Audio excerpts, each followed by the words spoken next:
G'day ladies and gents, and welcome back to World of Warships with Mags, and welcome aboard the United States of America's Tier 7 battleship, the Colorado. So today's battle is actually a replay sent in by one of my subscribers and one of the moderators on my Discord server. You guys know him well, his name is Tal, and he is going to rock this match. Now this is a Tier 9 battle, just to be perfectly clear. Tal is the lowest ranked battleship on his team. The enemy team's big hitters include an Iowa, a Tashkent and a Fletcher, with the big hitters also continuing down into Tier 8 with multiple Tirpitz and Bismarck-class battleships. So we're joining the live battle just after the initial exchange of shots. There's already 4,092 damage on the table, and Tal has just snapped off a shot at the Scharnhorst. Now the Scharnhorst being the only other Tier 7 battleship available on the enemy team. And the shots are arcing in beautifully there, and 1, 2, 3, and 4 impacts on the deck of Scharnhorst. That brings us up to 6,572 damage on the second volley of the game.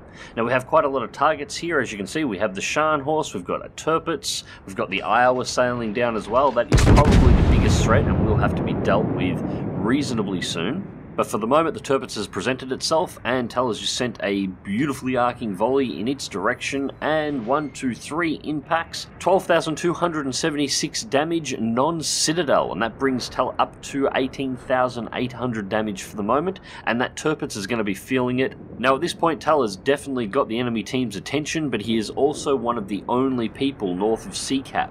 In fact, he is the only ship present north of Seacap that has a line of sight to the main enemy force. So he snaps off a quick shot there before nicking behind the island. Unfortunately, he was a little too late on the shot. The island ate the shell, and continues heading into sea to support the Indianapolis. Unfortunately, the Indianapolis eats a volley of torpedoes, and it is now out of the match. So Tal is now the only person presenting at Seacap. The enemy team obviously control this point. However, there is an opportunity here for Tal to be able to decap relatively safely. It looks like the majority of the enemy team has pushed down below B point to challenge his team's capture there. There's clearly 1 or 2 ships that he can't see operating in the area, but most of the push seems to be in the central portion of the map. Volley away on the Charles Martel and impact Citadel. And devastating strike brings Tal up to 46,060 damage and his first kill of the match. Now at this point, as you can imagine, Tal is a little bit to the stun side, but he's not playing silly just yet. At the moment, both teams own 1 cap circle each, so this is perfectly fine and balanced. The second Tal enters this cap circle and starts challenging it, it's going to advertise to the entirety of the enemy team that he's here, and he is going to get swamped. Now he's specifically worried about enemy destroyers. He knows at least 1 of them is operating in the area due to the destruction of the Indianapolis earlier on, but he doesn't have a visual on where it is. Or at least he didn't until right now. The Fletcher has just appeared inside of the cap circle. It's only 7 kilometers away, and that's exactly what Tal was worried about. Now, the Fletcher, there is no way known that ship did not see Tal at this point. There are likely torpedoes already in the water, so Tal is popping off what shots he can at this time, but following the island away, presenting his rear to the Fletcher, opening up the gap between it, and presenting a smallest target as he possibly can in anticipation for these torpedoes turning up. Continuing to track the Iowa as well at this point, the Iowa and the Tirpitz. The Iowa is on 40,082 health, the Tirpitz is on 39,000, a little bit over. Both ships are actually low enough on health now at the moment that in a direct gun engagement there's actually a pretty good chance that Tal would be able to kill one of them. But at the same time, they would easily be able to kill him. And we're now safely around the back of the island, and no torpedo impacts on the island from the Fletcher, so it's possible he actually unloaded his torpedo tubes into the B cap prior to spotting Tal, which would explain why he didn't take a crack at and seemed to be more interested in disengaging himself. He may have been waiting on a reload. And there we have a Citadel impact on the Iowa, 16,120 damage and a Defender medal preventing the cap take. So B is now defended and we are sitting on 64,000 damage. Now the Tirpitz is closing in, so Tal is shifting his guns to engage Tirpitz. This, I thought, was a pretty brave move, because after a hit like that, there is no doubt in my mind that Iowa has her guns cycling around to meet Tal, and she is just that little bit closer. Apparently something that Tal himself realizes as well, sending another volley towards Iowa. It arcs over beautifully, and Boom, Iowa is now out of the match. Interestingly, it didn't actually look like she had cycled the guns over towards Tell. It looked like she was still trying to lob shells into the smoke to engage our destroyer. That being said, as much as she was also only worth a little over 6,000 damage, that was the enemy's biggest ship removed from the game by a tier 7. Now at the moment, with a devastating strike and 70,000 damage sitting under his belt, and another volley of torpedoes coming in, which thankfully weren't particularly well aimed, likely coming in from the Fletcher, Tal is having a fantastic game by anyone's standard. Unfortunately, the same can't be said for the team as a whole. Currently, the Allied team only has 2 battleships, 1 cruiser and 1 destroyer still operational. Meanwhile, the enemy team has 2 destroyers, at least one of them a tier 9, 2 cruisers, again at least one of them a tier 9, and 2 battleships still on the table. So, a 6-4 disadvantage for Tal's team, and we know at this point that one of those destroyers is the Fletcher, which looks like it's already hunting in, and one is, of course, Tirpitz, who we are now beginning our engagement. So, full broadside away on Tirpitz, and we immediately see Tirpitz respond with a volley from the secondaries as well as a volley from primary guns. Interestingly, it looks like the main guns are carrying HE and not AP on that volley, which is, well, it's a little strange to see a battleship engaging another battleship using HE rather than AP, especially at these close ranges within secondary range. Tirpitz's AP would be devastating at this point. We also take a big hit from behind from the Fletcher, who's just set the deck alight before nicking in behind the island to our stern. Now at the moment, Tal is just letting the fire burn on the deck of his ship at this point. There's no point to putting it out. Between the HE secondary fire from Tirpitz as well as the volley from Fletcher, which is likely going to be coming in as soon as it clears the island, the chances of another fire just being lit are too great. It's better to hold out for a little bit, activate the repair function and let the repair function repair the damage. And Tirpitz takes a big hit from a volley of torpedoes over there in B cap. She's probably regretting being in there. Volley away on Tirpitz to the rear. Double defender ribbons and 4,300 damage on Tirpitz, bringing Tirpitz down to just over 3,000 health remaining in total. One good volley is all it'll actually take to take Tirpitz out of this battle at this point, but as we can see, a smoke cloud has formed. The Fletcher is obviously closing in on the cap circle, and the destroyer that is lighting up Tirpitz at the moment is actually very close to Tal's position, only 3 kilometers away. And there it is, we just lost the spot. So Tal just blind fires towards Tirpitz in hopes that we actually get an impact. Tracking the shots, and all water impacts. So the Tirpitz has now disappeared and the enemy team is almost completed capping B. And there it is. Alright, that gives the enemy team control of 2 cap circles, which is allowing them to put a significant points lead into their side. Considering the enemy team still has the lead in terms of ship numbers, a lead in points is the last thing in the world that they also want.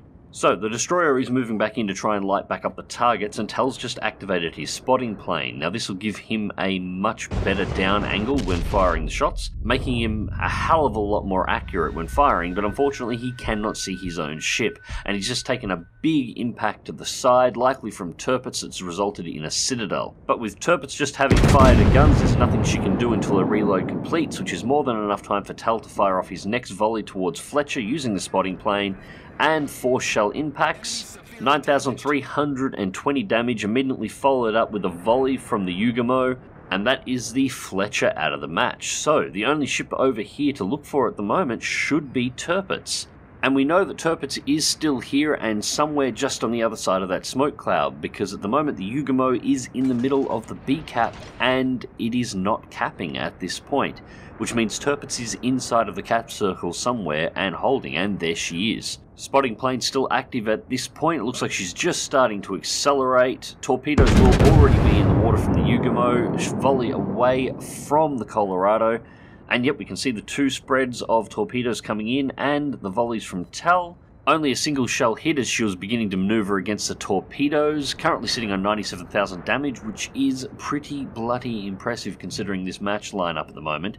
Now, the Ugamo could end the Tirpitz here by simply staying in the area and spraying at her with her guns. However, the Ugamo is extremely low on health. It's going to be relying on those torpedoes, because the second those smoke clouds dissipate, Tirpitz's secondaries are going to open up straight on her, and she will not last more than a couple of seconds. And Tirpitz has managed to avoid all the torpedo impacts, but the volley from Yugamo's guns did set her alight. Again, another single shell impact from Tal into the rear of Tirpitz, and she's just disappeared behind the smoke cloud again. Just a hair's breadth short of 100,000 damage at this point. Now, Tirpitz is hiding behind the smoke. As soon as the smoke clears, Tal is going to have direct line of sight on her. The only question is now whether or not the fire actually burns her out, and it looks like she's popped a repair, so she's gotten health back. Volley out of the front guns from Tal, and waiting for shell impacts. 3,800 damage to Tal from Tirpitz's guns, only one shell hit home in return, so not enough of an exchange. More guns need to be brought to bear.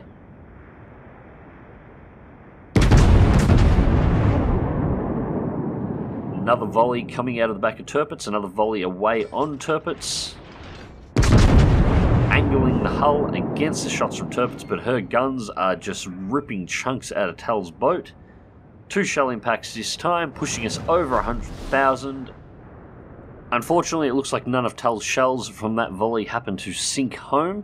At the moment, Tirpitz has managed to fix herself back up to 10,000 health, so she can take a full non-critical volley from Tal and should be able to survive at this point. Tal, of course, is just at over 18,000 health. He can take one good full volley rather himself and still be able to survive it, but after that they are both in one-shot territory. Another volley going long. It looks like we might get a couple of impacts around the stern and only one shell in. Again, not much of a hit. Now at this point, it's worth taking note of the situation. At the moment, the red team is still leading on points. However, the Yugamo has disengaged and managed to take the C cap and is currently on its way back in, which gives them 1 cap circle each, which is excellent. However, the other 2 ships of Tal's 4 that were operating around the back of the A cap have both been eliminated. Now, they did manage to wipe out all but one of the enemy ships that were operating over near the A cap. However, that brings the match down to a 2 versus 2, and we're not entirely sure how much health the second battleship, which is likely steaming towards this location right now, actually has left.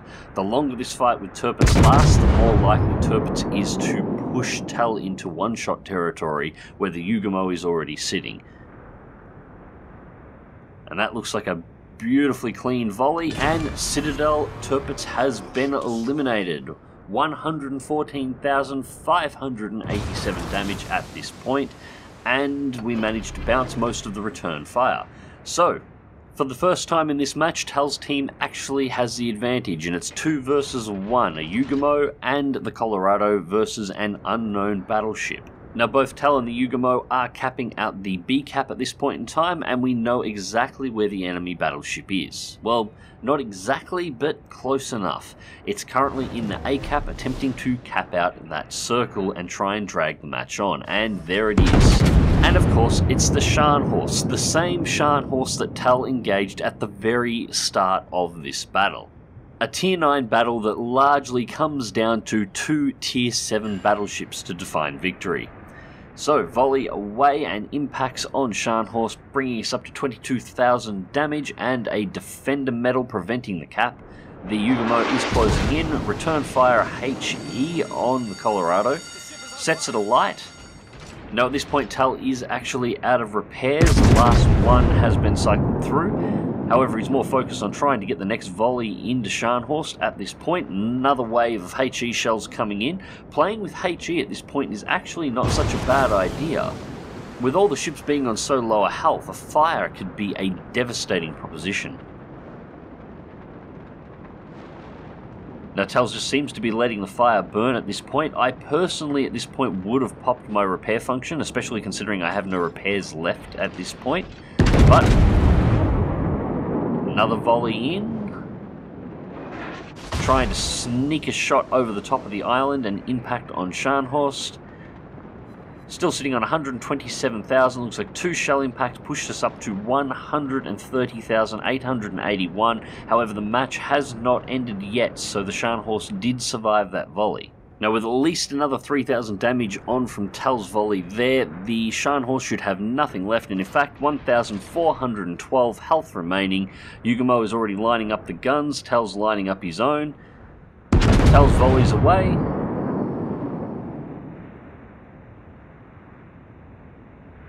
And it's going to fall short. Return fire from Scharnhorst on Tal. HE shells incoming. It seems the Yugumo is not firing for some reason. I have no idea why that would be at this point.